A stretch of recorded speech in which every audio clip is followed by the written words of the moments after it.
Welcome to the Wedding Songs Podcast, featuring newly released songs you need to know and the tried and true classics. Get song ideas from the time guests arrive until the last dance of the reception. And now your host, Matt Campbell, founder of MyWeddingSongs.com. Welcome, everybody, to the Wedding Songs Podcast. I am Matt Campbell. Have you ever wanted to incorporate special wedding songs into your wedding day or have special music? Well, today that's what we're going to be talking about. And to help me along with that, we have DJ JayP from Alliance Entertainment Group based in Dallas, Texas. Welcome to the show, Jeff. Thanks, Matt, for having me on. Thank you.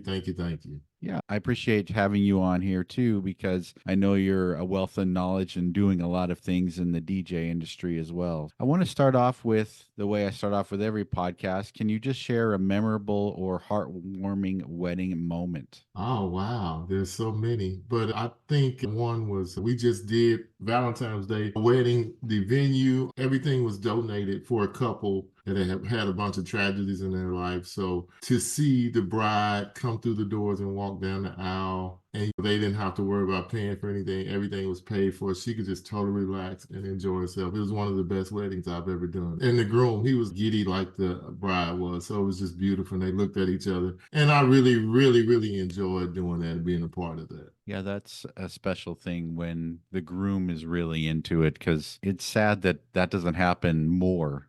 Oh, wow. I had it happen almost every wedding. I seen about 6 in a row. When the doors opened, the groom just broke down in tears for 6 weddings in a row. And it was just incredible. So that shows true love to me. They're really just as into it as the bride is. Yeah, and I think maybe even the COVID break had something to do with that. Yeah, probably did. So please introduce yourself and your company to the listeners. Well, my name is DJ JP, Jeffrey Powell, aka DJ JP, and we are a DJ company out of Dallas, Texas, serving the Dallas Metroplex area, which can be up to 100 miles around. For weddings, we do DJ MC lighting, special effects, dancing in the clouds, up lighting, photo booths, 360. So we do a whole bunch of different little things. We've done weddings as far as New York and just some everywhere. So we'll go anywhere, domestic, foreign, you name it, we'll do it. But our job is to just try to provide exceptional service for each wedding that we do. I love it. And it's funny, you mentioned going anywhere. I think every DJ I've had on here says that, because we're in a time of very mobile has been taking to an extreme. Yes, it is. I've had some different ones. I had somebody trying to get me to come to Chicago this year, and some of them didn't come through, but I'm trying to find me the right planner that does a lot of Cancun weddings so I can at least go do one down there. So I'm laboring to get one, but they're hard to come by sometimes. Yeah, it's definitely all who you know. And usually, like you said, it's the planners that are booking the DJs. Yeah, so I'm working. I'm trying. Great. Let's get on the topic a little bit. Do you think it is important for couples to give you music or song ideas that match their personality? Yes, you need something to go by so you can feel their vibe and know what they're like, so they're happy, relaxed. To me, music is extremely important. I try to, if you get the list, you know what it is, you look at the songs, you can tell, okay, this will fit cocktail, dinner, whatever, this is party music, depending on how they give it to you, if they don't break it up. But I just feel like you got to give them something that they can relax to. And another good moment is, since you said, I had one groom gave me a playlist, and every song I was close to them. He was at the table, the head table, just singing and dancing every song during dinner. So I try to make sure if they tell me something or give me a hint, I always make sure I play some of those after they've been introduced and sit down. So I know they said, okay, he thought about, or he put some thought into this playlist that we gave him to make sure that I'm not just playing for the audience, but playing for them also on their special day. I think that's such an important aspect of DJs, where you're getting a list. Let's say it's 50 songs or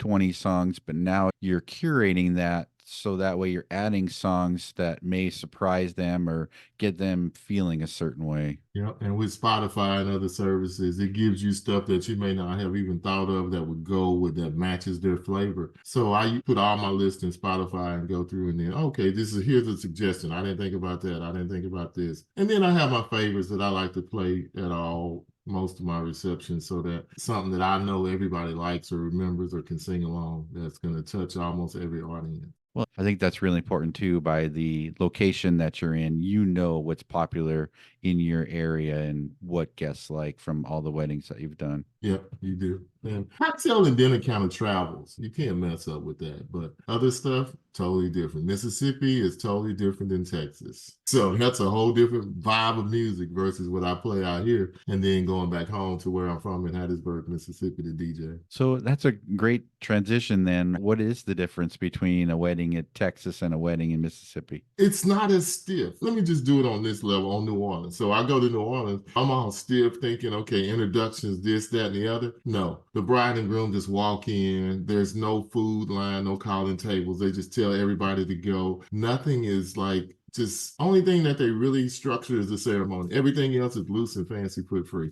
None of this about don't get on the dance floor before the bride, have her dance. No, we playing cocktail hour. They're already dancing. So it's just different. I mean, it's very relaxed, no stress from the plan. Just have fun, do the things that we have to do, and then everything else is about fun. And Mississippi's kind of the same way, not as structured, not as stiff. It's just let's have fun and celebrate the couple. I think that's definitely a trend where exactly what you're saying, the fun is the biggest aspect that couples want and less structure for sure. Absolutely. Are there questions you ask couples to get them to offer music that they like? What kind of music do you like? What are your favorite artists? And try to eliminate stuff. I always ask them, tell me some stuff you don't like, so I'll know not to go there. I asked them, well, give me this, give me that. You know, if they start going off the rails, okay, now I want you to think about how your audience is going to act to this. Will they know this? Will they vibe with it? Because remember, the ceremony is for you guys. The reception and everything else is for you and them. So you have to think about them with everything you do. You can't just say it's all for me. Now, some brides do, but I try to advise them not to do that. Think about it. It's not just for you, it's for everybody that's attended. I think that's so important that they incorporate what's fun for every guest that's there and make sure that's inclusive for every guest that's there. Something that we do offer, we have through shameless plugs, DJ Event Planner, they have guests can submit. So if they ask me, I'll offer it to them, say, hey, you can send this out to your guests. You don't have to email them or anything. Here's one. They can get 3 to 5 songs and submit them. And that way we kind of know what your guests want to hear too. So I do offer that to them. Sometimes people, I don't know nothing about music. I don't know what anybody wants to hear. Okay, well, here's something so you can ask your guests and we can get an idea what they want to hear. I want to hear the cover of Rolling Stone. Okay, let me dig that up out my library for you. Boy, it's yeah, you get a little bit of everything when it comes to music. Sure. Nobody's tastes are the same. Just No, ask Spotify. no, not at all. It's all over the place. I got one coming up Sunday that is, I don't even know where this music came from, but I'm trying to learn it and get ready for it. So it's kind of a real different mixture. But That's I'll cool. be playing it because, you know, once you have the skill of playing it, you can play almost anything. Absolutely. And that just makes you a better DJ learning that music for sure. So the next time I run into a couple like this, I'll already be prepared for 'em. I'll never forget the wedding I did. It was all folk music and it was the Birds. It was just that 70s. And I'm like, God, this is terrible music to dance. What am I going to play? Yeah, I've done a couple of those, but thank God at the end they transitioned over to normal party music. But it was interesting. So, speaking about interesting, what would you say to a bride that's nervous about playing Purple Rain by Prince as their first dance song? Why are you nervous? Like I say, certain things in a wedding are for you. And if that's your song that you want to do your first dance to, that's up to you. It's not about the audience because that's you and the groom's moment to totally get into it, have your first dance as Mr. and Mrs. So, no, if I always tell them, think about something that means something to you. And they always, you know, most brides go back and pick a song on the groom or they'll talk about it and find something. But if Purple Rain is your song, it's funny, quick little thing. Me and my wife, our first slow dance was Silent Night by the Temptations. So can you imagine that being our first dance? How would we explain that to everybody that we're dancing to Silent Night by the Temptations as a slow song? So I get it. But if she said that's what she wanted to do for our first dance, that's what we would do. I think the first time we had a slow, it was at a holiday party and it was Silent Night. Yeah. That's awesome. And you know what? Your closest family and friends will know that story and be okay with it. And they can relate. Yeah. And they might be huge Prince fans and they may know that. So sometimes they know you don't have to explain it. Exactly. Do you What are some fun and unique song choices you've seen for the first dance or parent dances? Oh my gosh, the mashups, man. Just the different things where I got actually the groom for Sunday. He wants to do something, but he wants to surprise his mother. He doesn't want to tell her. And he only wants to give it like 15 seconds of it and then go back to the next song. So we'll see. But he's got to talk to her. She flies in tomorrow. And so they're going to talk about it. Then he's going to let me know. Because I said I'd rather pre-record it instead of trying to do it live because if something, it might be a little different. But I told him I can do it live. But just the mashups, the creativity where they got props. I've had them with shades, outfits, all kind of things. The father-daughters have been the best lately, but one that I really enjoyed was I did 17 different tracks smash up for a mother and a son. And they danced to each one of them, props, everything. It was patchy, this. It was 17 songs. And I did it live at home and then played it for them at their wedding. That's awesome. I think that as a DJ too, to do that live, it's like live mixing for a ceremony. That's something I would never want to do because there's no takebacks. And I think the same thing like you're saying. This is their moment, the groom and his mother. I wouldn't want to mess that up. You could mess that up 17 times. Of course I want to record I that. don't think if they had me edit it at all because I sent it to them and to do it, and I didn't cut it with Adobe or anything. I actually put all the songs and the effects in there, and each one by one, I just went through them and went through all 17 of the different moments and sound effects and played it for them. So it was crazy. So then I have to ask, is that an extra fee that you're offering for that Yeah, service? well, oh yeah, we charge anything over 3 songs. 1 or 2, you can get it, but 3, then you start getting into these times and where they wanted that, put this effect, put that. You don't want to, but then you get it, you send it to them. Oh, I wanted this. So after about 3 or 4 edits, you like, I just still didn't charge enough. So Right. yeah, we tell them if it's more than 3 songs, whatever, it's going to cost a little bit more, but we don't push it too much. But that's 17. Oh yeah, we definitely charge. Yeah, I had an old boss that always used to say, "You're getting this order, but you forget all the times that you're on the phone with the client and all of the communication. That's time that's on the books." So he always used to say he would double the price just because the amount of communication time. It's funny. Oh yeah, if you got a bride that's kind of nervous and always checking in and got a question about this, question about that, yeah, you can talk to them quite a few times before their actual day. How do you work with a playlist when the couple doesn't want the same music as every other wedding, like Ed Sheeran, Bruno Mars, and all the line dances? I love that question. I have a bride this week who has pretty much everything you have on there. No line dances, no Lizzo, no Beyonce, no this. I take it as a personal challenge to make them dance and go into my library and find something different. Because yeah, I get tired of line dances and everything. I wish we could go back to the way it was where everybody danced as a couple, not all this group dancing and all that stuff.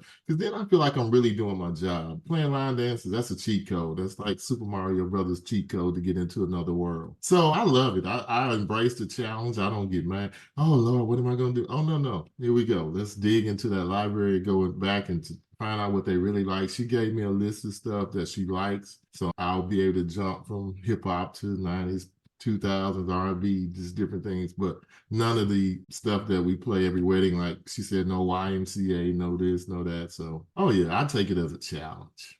Think that that's one of the things I love about what I do too is finding those hits that are trending. You're talking about 90s R&B. Tevin Campbell was huge back then, and that would be one of those slow songs. Hey, you could throw that on, take you back to the day, and it's not on every playlist. So, Well, that's a very popular song at black weddings. Can We Talk or one of yep, his other, that's like a sing-along at a wedding. It's very popular. Well, anything you do pretty much. That's one of the songs that you can put in there. So. that's cool. How does the conversation go for couples who love music that is not your typical music when you have heavy metal or that's not your typical wedding music? Like I say, this is your wedding day. The ceremony, cocktail hour, dinner is you. The other part is you and your guests. Now we can mix some of it in, but give me the leeway if it's not working to be able to change it and go in a different direction so that your guests have a good time and they're not just sitting at their table. So we want it to be fun for everybody, not just you two at the reception. So please understand that we need leeway to play a little bit.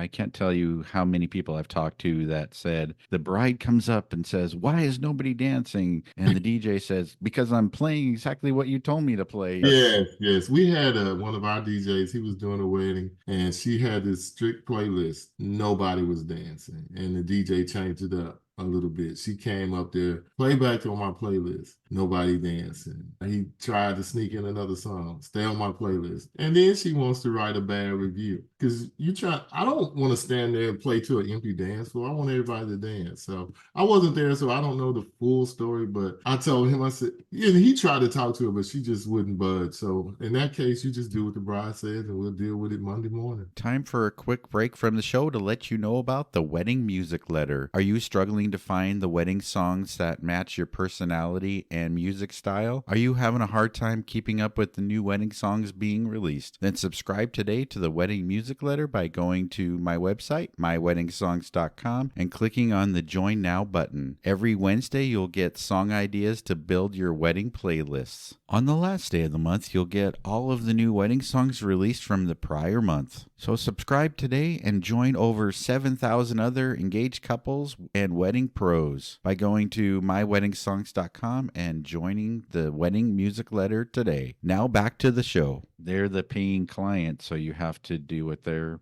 You have to try to make sure she's happy. Well, and I think that that's really important in the pre-conversation. If you know that in the consultation, then you think, do I really want to accept this job? Because then the potential of this being a failure, quote unquote, then I'm going to get a bad review. Maybe I shouldn't accept this person as a client. Yeah. A lot of times you're so deep into them until you find that out. But I guess we could walk away, but most of the times you're already so vested into a bride, unless they tell you that right up front. But we usually don't talk about music on the booking side, so it's hard to know. A good example, I had a bride, she wanted all this explicit music, and I'm like, that's something we really try not to do. So she goes on Facebook and say, well, my DJ company doesn't want to play explicit music. So we called her, hey, we're going to do it. We're going to wait. She said, well, I just want you to wait till my grandmother's and all those people are gone. I said, okay. You just have to try to deal with each one differently. And maybe I need to keep saying I'm going to do that, put an explicit thing in the contract right off the bat. And maybe I should ask those questions. Are you a heavy metal music nobody else likes kind of bride, and see what they say. Well, and I think the one important thing that you just said was, yes, you want to avoid that during the dancing part, but the last half hour, that could be your moment. You can enjoy it. We can play that music at that time when it's really not going to affect the overall outcome of the event. That's a good idea. I'm going to have to remember that. So let's talk about a little bit about your area. What are some creative ways to incorporate special songs for the ceremony and the reception? Incorporate special songs. What do you mean? Like doing something different or? Yeah, exactly. Let's say you're getting a unique request. How would you incorporate that into the dancing part? Or are you going to put those songs in the dinner or in cocktail hour? It all depends on if it's danceable. I'll try to put it in the mix on the dancing side. But if I feel like it's more cocktail hour, I try to keep it in there, or dinner time, I'll keep it in there. Just so I hit what they want. Like I say, my secret is if I know it's something that they really like, I always try to play it when they first sit down at the table and take them on relax. Then they hear something they like or request it. Because,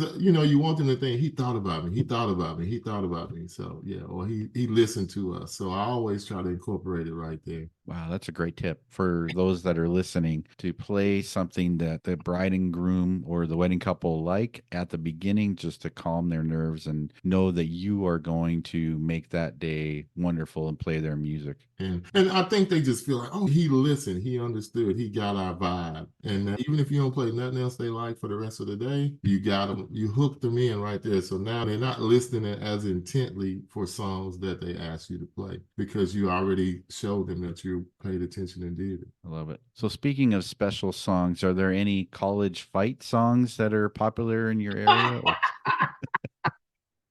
Oh man, you hitting on everything that's happened in the last couple months. So I did a wedding. Bride was the University of Texas. Groom was A&M. So the mother, the check writer, She just wanted to rub it into the A&M fans' faces, and it was hilarious. So we did it, and then we let them. Then we played the A&M song too, and they got to do it. But she came up there, cut it short, cut it off. Don't let them have their whole moment. So it was just they made a lot of fun out of it. But yeah, we do. Almost every school, Oklahoma, Baylor, everybody has a song, and a lot of them do want me to play their fight song during the reception. So yeah. Are there any other besides college fight songs? Are there other songs too that are popular in your area that maybe just be specific for your area? Wow. Well, of course, you got what they call it, the chopped and screwed, slower versions of songs from Houston. Then you got some Dallas artists like Southside the Realist and Big Tuck, and just certain artists that are here that are Dallas artists. Yeah, those are probably. But I think it's leaked over into Mississippi because my brother asked me about him sometime because he's a DJ in Mississippi. But mainly we have our just Texas artists that we play and then chopped and screwed,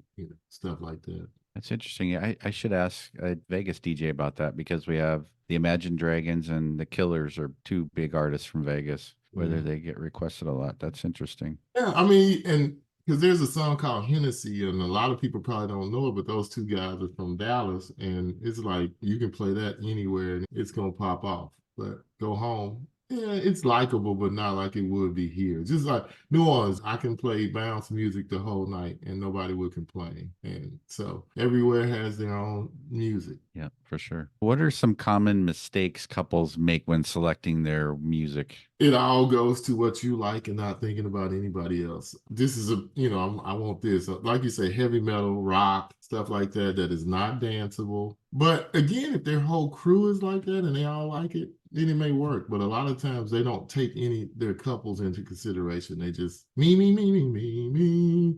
So that's when you can make a mistake not thinking about and trying to make sure your guests are going to have a good time by considering what they might like or what's danceable. That would be my thing. If it's danceable, let's do it. If it's not, right. Yeah, there's a difference between that and mosh pit music where maybe all the grooms are out there, throwing each other around. Yep. I've seen that too. Yeah, I have too in college. What are some current wedding music trends that you're noticing? Oh wow. Man, super Taylor Swifty. Everybody's almost a Swifty or a Beehiver or something like that. But top 40 and trend wise, I don't know if anything ever trends because music comes so fast now. You know what I mean? You'll have a hit today, and then next week they're on to something else. So it's coming so fast. You're just trying to keep up. So that's another reason why lists are so important because what you think is hot today, this bride 20 days from now, man, I haven't heard that. So it's kind of hard. You just got to try to keep up with music and make sure they give you what they want so you know where to go with it. I was looking through the charts the last couple of weeks and I'm amazed that Harry Styles' album was not released all that long ago, and as it was really popular, and like you're saying, it's gone. And it's amazing how fast music comes and goes, and you definitely have to stay. I mean, weeks, sometimes weeks. Some stuff like we were having a discussion the other day, some classic songs never die. There's going to be songs that are coming out now that are going to be classics that we'll be playing. Somebody will be playing 20 years from now, if I'm still doing this. But there's those that are going to live forever, and there's the ones that are just momentary hits. So hopefully most of these things are classics or they stick around and stay, but most of them are not. Yeah, there's certain artists that'll definitely stick around, like Ed Sheeran and John Legend, and there's some modern, even the Christina Perri. But man, that song was played on the Twilight Saga, and every little girl was watching that, and that's not going anywhere. Yep, that one and Frozen and a few others, and now Taylor Swift's Cruel Summer. Oh man, Lavender Haze. There's some songs that are sticking in Lizzo's stuff and Beyonce's, and it's just trendy. I wouldn't call it trends. I would just call it momentary hits because nothing sticks around. It's not trendy. Nobody's okay. I want this kind of music at my wedding. No, just whatever they like. There's no certain trend because my Friday wedding is different than my Saturday wedding. My Saturday wedding is different than my Sunday wedding. So all three of them are totally different. Thank God, right? Well, it kind of makes it easier to prepare if they're kind of. But, I'll incorporate some from each one onto the next one. But except for Sunday, it's going to be totally different. Plus, it's a band. When I come on, it's just to kill them with the hits and let the band come back in 20 minutes. What does your typical Texas wedding music include? Is it country? Is it R&B? What type of music that that Oh you're my seeing? gosh, that is a great question. So for Texas weddings, since most weddings are top 40, 90s, 2000 hip hop and R&B, and it can vary from Spanish, and then you got your bachata, merengue, everything, all of those. It just depends on the family dynamics in 90% of them, because we can do something older where we playing older music. It varies so much. I've done Tongan weddings, I've done Persian weddings. So it's just typical Texas is top 40, and then a lot country. Then you got to make sure the bride likes new country or old country. So you have to do your research. And that's the one thing that you have to ask those questions. What do you like? Drill out of them to get songs so you have an idea. And then you still might be wrong because the crowd in front of you doesn't like what she likes. So, but at least she told you something you like, so you can start with that. Hey, thanks for sharing that because, yeah, as an outsider, I think you're probably playing George Strait at every single wedding. No. I'm trying to think. I've had ones where no country. Again, it's the Mhm. dynamics of the couple. And then sometimes you'll be surprised because believe it or not, a lot of Hispanic people love country. So you could do a Hispanic wedding. Yeah, you're gonna play your cumbas, bachata, and all that stuff. But then they're gonna definitely want a little bit of country. So it's very interesting that you have to be very versed here in Texas to DJ a wedding. I was actually talking to a DJ a couple of weeks ago from South Carolina where country's prominent. And he was saying all of the boy country, so Florida Georgia Line, Jason Aldean's, Luke Bryan is really, really popular right now. And the older stuff, nothing older than the 90s there. So Shania Twain, nothing before her. And they'll tell you that I don't like any old country, no George, no Vince Gill, no Randy Travis, none of that. I just want all new country. And that's pretty easy because all of that is readily available. We have it. And it's a little bit more danceable, poppier. So it's good. And it's funny because I was talking to Chicago DJs, some of the guys we know. They said no country is played in Chicago. I said, wow. But back home when I was growing up DJing, trust me, we didn't hear any country at a wedding in Mississippi or anywhere. But now it's totally different. And I am in Texas, so that makes it totally different. I DJed in Montana and just a little bit of country, top 40 rock, primarily just top 40. But I would think it would make it hard not to play country because a lot of the love songs are country. Well, are you talking about here or just other? Anywhere, yeah. Just because country music is known for telling great love stories. I mean, you can get them from anywhere. You can get a good slow song, Spanish wise, Mark Anthony, R&B love songs, and Sure. a few poppy. So a little Justin Timberlake, little somebody's. They sneak in a few Taylor, of course, and Beyonce, 1+1. Like I say, you just have to be really versed and make sure that they share with you and give you what they want. And now that thing you posted, I put it in my DJ group, and I need to add you to my DJ group about the having 3 slow songs for a wedding. And I put it in there as a question, but nobody really answered. They just read the article. You do need to have 3 slow songs in your bag because you need to look at your audience. Okay. But I'm going to tell you the ones that work here, Tennessee Whiskey, Neon Moon, and I played Always Forever the other night by Heat Wave, and that was a huge hit. I think it was probably somebody's anniversary song, but everybody knew it. They all danced to it. And that was an all country kind of wedding, but that was on their list. So paying attention again, make sure I play that because that was probably her parents' first dance song. So I don't know. Sometimes I find it hard, depending on the audience who I'm playing for, to pick some. But normally Neon Moon, even I've had Black families request Tennessee Whiskey. So that song has crossed over to the other side. So you can do it without country with almost anything. I agree with that too. It's just like the couple that doesn't want all of the same music. You can pull out the hits. And I think even playing slow songs, it depends on the time of the night that you're playing it. Whereas if it's in the beginning, I'm going to go with an older song. If it's later, I'm going to go with a newer song. That's just the way that I would DJ. Yeah, I try to look and see what's in front of me or who's dancing or, who's sitting down, who I can probably get up with a different song. And that's how I try to feel. But I'll try to use that a newer, you said older, early, newer, later. Mhm. Okay. I'll put that in my bag of tricks. It's just that by the end of the night, usually the young at heart are sitting down or tired. You worn them out. They're sitting down. And it's usually the younger crowd that's dancing. So then I would personally want something that's newer, and it could be recognizable. One of the songs on the list was Cisco Incomplete. Yeah, with the right crowd, that could still get everybody out on the dance floor later in the night. Yeah, one of my favorites to go to is Keith Sweat, Make It Last Forever. That one Mhm. always works for me. Or, you can get a classic Marvin Gaye. But newer, I really can't tell you a great slow song. Maybe Miguel, Mm, that Adore, that one works. But yeah, there's nobody really making great slow songs. Maybe some Usher stuff, but it's tough.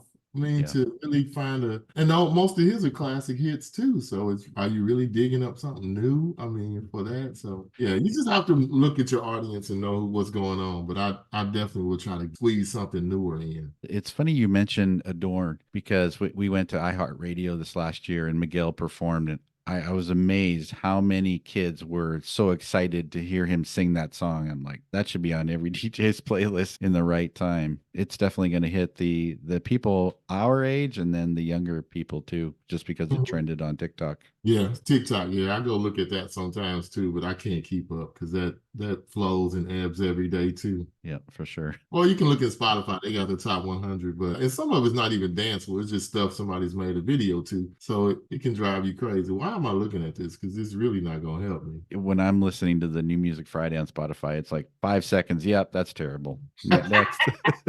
Not 5 seconds. But a lot of that, even when it's slower and you don't think they can dance to it, the kids in school, like this is our heavy military ball, prom, dance time, that kind of stuff they like, and they all sing along to it real loud. So we can't think for us. We have to think for the audience. And if it's hitting for them, you have to. Like that new song by Kanye, Carnival. It sounds crazy. Mhm. But of course, it's on the request list for this dance Friday night 2 or 3 times. They just make it interesting. Playing with the guests want. That's really Yes, what it comes it's down not to. about me and you. It's Hmm. about them. So we have to try to remember that. I think that's a great way to close it out. So, is there something that we missed that you think that we should have talked about? Not that I can think of. Main thing is just do your homework. Make sure you try to get to know your couples, learn as much as you can, get as much evidence to use against them as possible. Study, go back, look at everything, look closely at little details, notes. And if they mention something, just make sure you make a mental note of it, write it down if you're old like me. And just make sure you do your best to give them what they want. And then, of course, like you say, sneak in that classic or something that they didn't think they were going to hear. And they'll, oh man. And that way you can really,